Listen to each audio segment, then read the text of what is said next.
Long ago, in a tiny village tucked between tall green mountains, there lived a boy named Eli. Eli was only 10 years old, but he was wise beyond his years, with kind brown eyes and hands that were always busy patching his torn shoes, gathering firewood, or helping old Mrs. Maple carry her heavy baskets from the market. Eli's family was very poor. His mother washed clothes for other families in the village, and his father had gone away to find work in a faraway city 2 years ago, never to return. They lived in a small clay house with a leaky roof that let in rain during storms. Some nights, Eli's dinner was nothing more than a bowl of thin soup with a few potato scraps floating in it, but Eli never complained. He believed that one good deed, no matter how small, could change the world. One autumn morning, Eli walked along the Silver Creek, the wide river that flowed past their village, searching for wild berries and fish to bring home for supper. The river was swollen and angry after 3 days of heavy rain. The water roared and churned, pulling uprooted trees and broken branches along in its rushing current. Suddenly, something caught Eli's eye. Wedged between two mossy rocks near the riverbank was a large egg bigger than any chicken or goose egg he had ever seen. It was the color of midnight, deep blue-black, with tiny silver specks scattered across its surface like a sky full of stars. It glimmered in the morning light, and Eli felt a strange warmth radiating from it even from a distance. "What in the world?" Eli whispered, dropping to his knees at the water's edge. The egg was clearly in danger. The water was rising fast. 1 more hour and the current would swallow it whole and drag it away into the wild depths of the river. Eli looked around. There was no one else on the riverbank. No sign of any creature that might be the mother of this mysterious egg. Some of the village children would have run away, frightened by the strange and magical-looking egg. Others might have thrown rocks at it, thinking it was something dangerous. But Eli was neither afraid nor cruel. He pulled off his shoes, rolled up his worn trousers, and waded into the icy cold water without a second thought. The current pushed against his thin legs, nearly knocking him over. The rocks beneath his feet were slippery with river moss. He gasped as the water rose to his chest, but he kept going, stretching his arms forward until his fingers wrapped around the smooth, warm shell of the egg. It was heavy, much heavier than it looked, but Eli held on tight. He fought the rushing water step by step, breathing hard, until at last his feet found solid ground and he stumbled up onto the bank, clutching the egg against his chest. He sat there for a long moment, catching his breath, the egg cradled in his arms. It pulsed with a faint warmth, like a heartbeat. Eli stared at it with wide eyes and a pounding heart of his own. He wrapped the egg in his old wool jacket and carried it all the way home. His mother's eyes went wide when she saw it, but she did not tell him to throw it away. Instead, she helped him build a nest of straw and dry leaves near the fire, and they set the egg gently inside. "Whatever it is," his mother said softly, "it is alive. And anything alive deserves a chance." That night, Eli slept beside the egg, watching over it as if it were the most precious thing in the world. And in a way, he was right, it was. 3 days after Eli brought the egg home, it hatched. Eli was awake before sunrise, as he always was, when he heard a soft crack. He sat up on his sleeping mat and stared. A thin line had appeared across the egg's surface. Then another. And another. The cracks spread like lightning across the stormy sky, and tiny fragments of the beautiful dark shell began to fall away, and from inside came a sound that Eli had never heard before, a small, high-pitched sound, halfway between a chirp and a purr. When the last piece of shell fell away, a tiny creature tumbled out onto the straw. It was a dragon. It was no bigger than a kitten. Its scales were deep, shimmering purple, edged with gold along the ridges like the gilded pages of an old book. Its wings, too small to fly, not yet, were folded tightly against its back like crumpled violet flower petals. Its eyes were huge and golden, blinking slowly in the firelight, and they fixed immediately on Eli's face. "Hello," Eli breathed. "Don't be scared." The little dragon tilted its head. Then it sneezed a tiny sneeze and produced a small, cheerful puff of orange smoke from its nostrils. Eli burst out laughing, a real, full laugh, the kind he hadn't laughed in a long time. His mother peeked in from the doorway and covered her mouth with both hands. But when the dragon looked at her with its big golden eyes and made that soft churring sound, she felt her fear melt away like snow in the spring. "We'll call him Zor," Eli decided immediately. He didn't know where the name came from, it simply arrived in his mind, fully formed, and felt right. Zor grew quickly. Within a week, he was the size of a large dog. Within a month, he was as tall as Eli at the shoulder. He ate berries and fish and raw vegetables with great enthusiasm, and he followed Eli absolutely everywhere, to the well, to the market, through the forest, even trying to squeeze through the doorway of their small house when Eli went inside. The people of the village, at first, were terrified. Mothers grabbed their children. Farmers seized their pitchforks. Old men slammed their shutters. The village elder, a stern man named Lord Heron, called a meeting in the square and declared that the dragon must be driven away. "It will eat all sheep," Heron bellowed. "It will burn all crops. A dragon brings only destruction." But Eli stood before the whole village and spoke in a clear, steady voice that was remarkable for a boy of 10.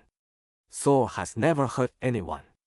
He plays with children and chases butterflies and sleeps curled up like a puppy. He is not our enemy, he is my friend. And I promise you, he will be good for this village." The villagers were not fully convinced. But Eli was known for his honesty and his gentle heart, and so Lord Heron grudgingly agreed to let the dragon stay for now, and Eli's promise came true. When the winter came and froze the water pipes, Zor breathed carefully controlled streams of warm air to thaw them. When the miller's heavy cart got stuck in the mud, Zor pushed it free with one powerful nudge.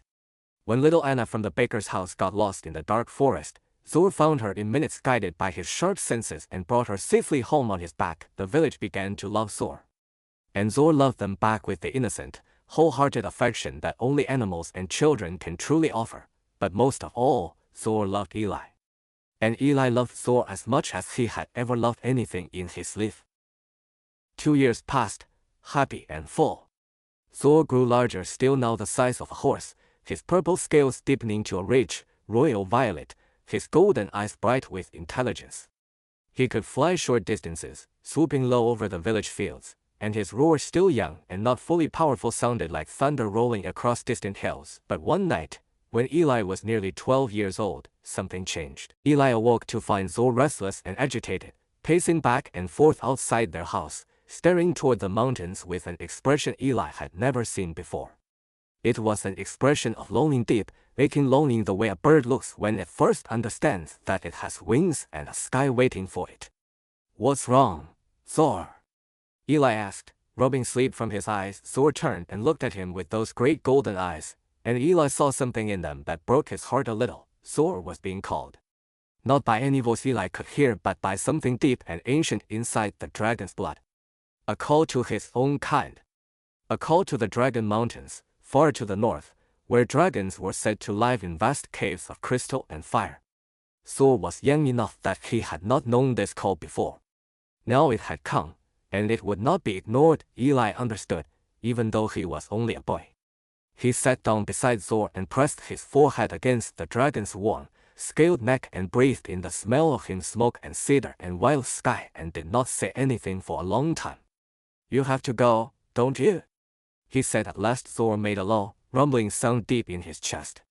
It was the sound he made when he was sad. "It's okay," Eli said, though his voice cracked slightly. "You were never just mine to keep. You belong to the whole world, Zor. Maybe to the sky itself." He reached into his pocket and took out the one treasure he owned, a small silver button from his father's old coat, smooth and bright, which he had kept all these years as a memory. He tucked it into the soft place behind Zor's left ear, between two scales, where he knew it would stay. "So you'll remember me," Eli said. "When you're very far away and very big and very important, remember a poor boy who thought you were worth saving." At dawn, Zor spread his wings. They were magnificent, now white as the sails of a great ship, shimmering with colors that shifted between purple and gold and a deep, dark blue as the first light touched them. He turned once to look back at Eli, and Eli raised his hand. "Fly well," Eli said. "Fly free."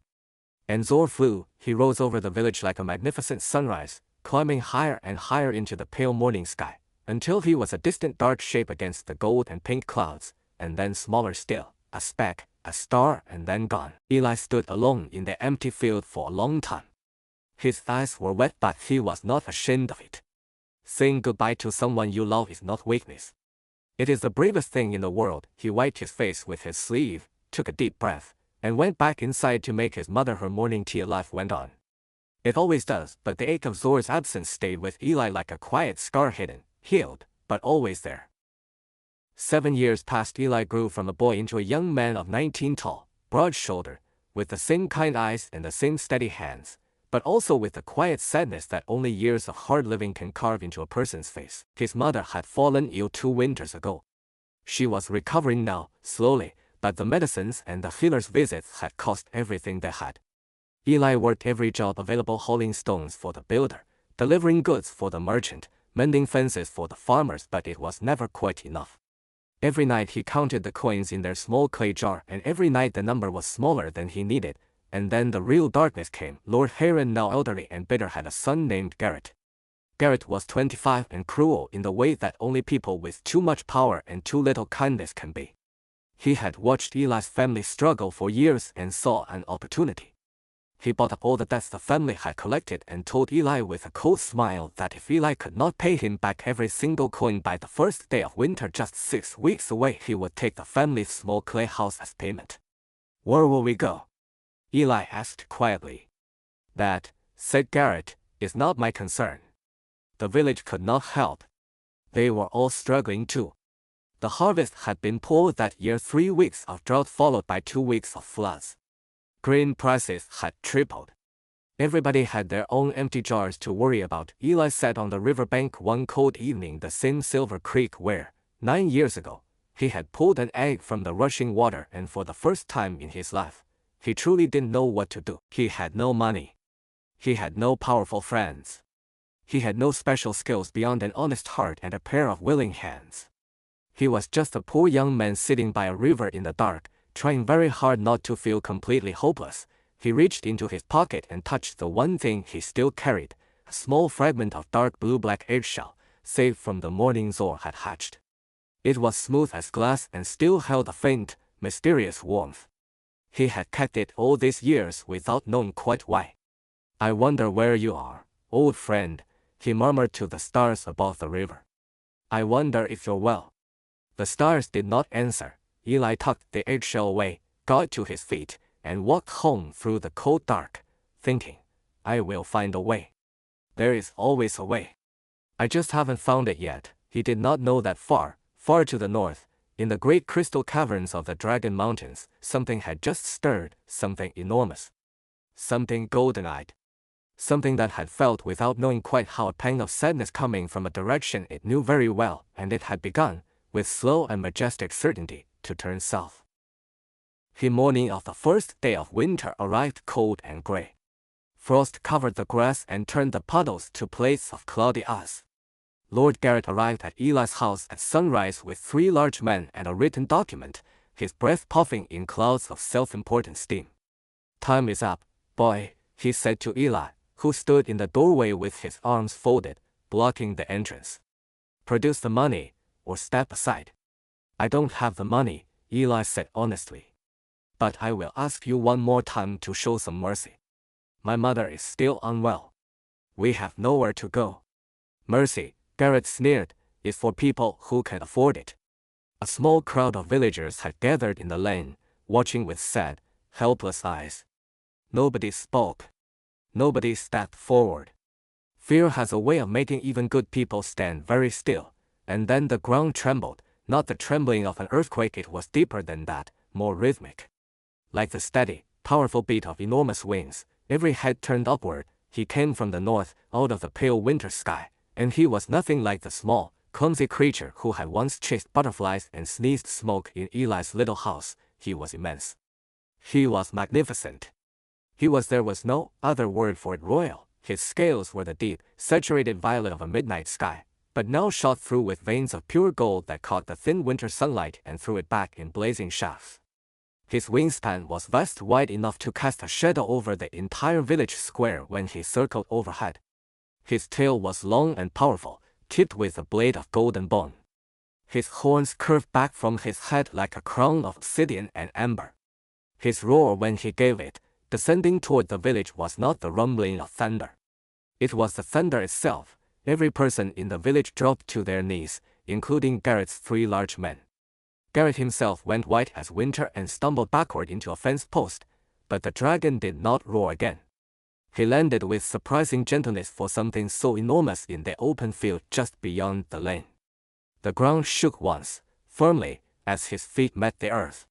He folded his wings with slow, measured dignity, and then he turned his great golden eyes that held in them the depth of mountains and the light of stars toward the doorway where Eli stood. Eli's heart was hammering.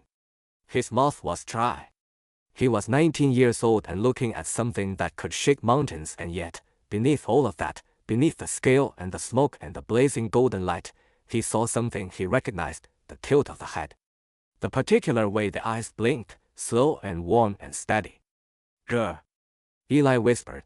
The great dragon lowered his head until it was level with Eli's face, a gesture that required him to bend his massive neck in a slow, graceful arc. And tucked behind his left ear, between 2 scales, still bright and smooth after 9 years, was a small silver button. Eli made a sound he could not describe, somewhere between a laugh and a sob, and stepped forward. He pressed both hands flat against the dragon's warm, enormous nose. "You came back," he said. "You actually came back." Thor the Dragon King, as he was now known across 3 kingdoms, made a sound that echoed across the valley like a great bell being struck. It was the sound of joy. Then he raised his head and turned those magnificent golden eyes toward Garrett, who had pressed himself flat against the fence and appeared to be strongly considering fainting. When the Dragon King spoke, his voice was deep as a canyon and clear as a mountain stream, and every single person within a mile heard it without difficulty. "This boy," the Dragon King said, "once walked into a flooded river in the cold of autumn to save a creature he did not know, asking nothing in return. He gave me warmth and friendship and love when I was small and helpless. He let me go freely when I needed to leave, and he did not ask me to stay." The golden eyes fixed on Garrett with an expression that made Garrett's knees buckle. "And you would take him home. You would put a sick woman and a good young man out into the winter cold over a matter of coins." The ground shook slightly as the Dragon King leaned forward. "I do not think that is wise." Garrett dropped the document. It fluttered to the frost-covered ground. He cleared his throat. "I believe I have made a serious error of judgment," he squeaked. "Yes," said the Dragon King pleasantly. "You have."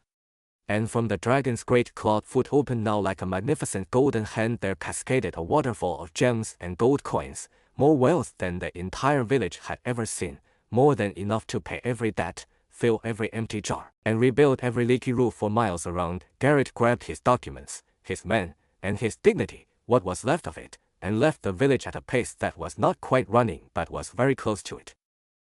That winter was the warmest and brightest the village had ever known, not because the weather changed, the snow still fell and the frost still came, but because of what the Dragon King brought with him, which was not just gold and gems but something rare and more lasting: hope. He stayed for 7 days, and during those 7 days the village was transformed. With the Dragon King's help and his enormous, careful claws and his precisely controlled fire breath, the crumbling mill was repaired in a single morning. The flooded lower fields were cleared and drained. 3 houses with dangerously rotting roofs were rebuilt with fresh timber.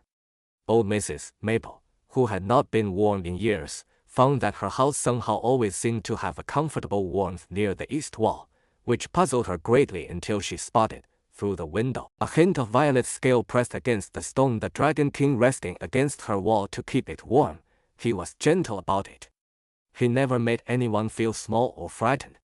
He moved through the village with a kind of ancient dignity but also a lightness, a humor, the same humor that had once made a small purple dragon sneeze smoke and send a boy into fits of laughter.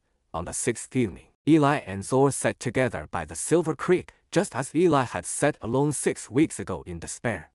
The water was quiet now, moving with the gentle patience of a river in winter, black and silver in the moonlight. "How did you know?" Eli asked. "How did you know that I needed help?" The Dragon King was quiet for a moment, gazing at the water. "I didn't know the details," he said at last. "But I felt you. I have always felt you, the way you might feel the sun even when your eyes are closed. Somewhere in the north, surrounded by my own kind, with all the gold and power a dragon could ever want, I felt something set the particular shape of your sadness. And I thought, there is the one person in the world who has never asked me for anything. Perhaps now is the time to give him everything. Eli looked at the river for a while. I didn't save you because I wanted a reward, he said. I want you to know that. I saved you because you were small and the river was big and it seemed like the right thing to do.